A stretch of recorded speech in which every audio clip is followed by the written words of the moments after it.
Net monthly income is the revenue that is left after all of the monthly deductions have been subtracted, meaning monthly gross income minus taxes, insurance, Medicare, and other deductions.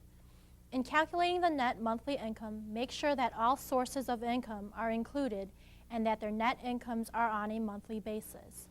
Here's an example of how to convert a paycheck that's for a 2-week period into a monthly basis. First, convert the 2-week paycheck into a weekly paycheck by dividing the net income by 2.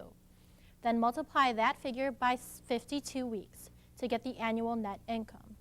Then divide that annual net income by 12 to get the monthly net income.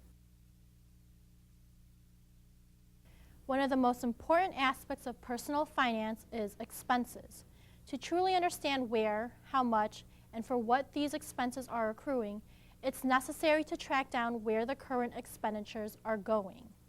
To calculate your expenditures, you can look at your past credit card statements and checkbook expenditures for the last 6 months. Another method to calculate your expenditures is by keeping track of what you spend every month for 6 months. For either approach, you need to list who the payment was made to in one column, the amount of money that was paid in the second column, and the category of the expenditure in the third column. At the end of the month, the total amount spent should be calculated in addition to the total spent in each category. After looking at the expense chart, analyze which sections are too big. These are the areas you need to work on. If the gift section is too big, that means that you need to decrease your spending on gifts. The fact that this expenditure may be gifts for others should not dissuade you in decreasing this expense. You should not be spending money on gifts when you do not have the money. There may be some peer pressure that will force you to spend. However, it's up to you to face these pressures and decrease your expenses.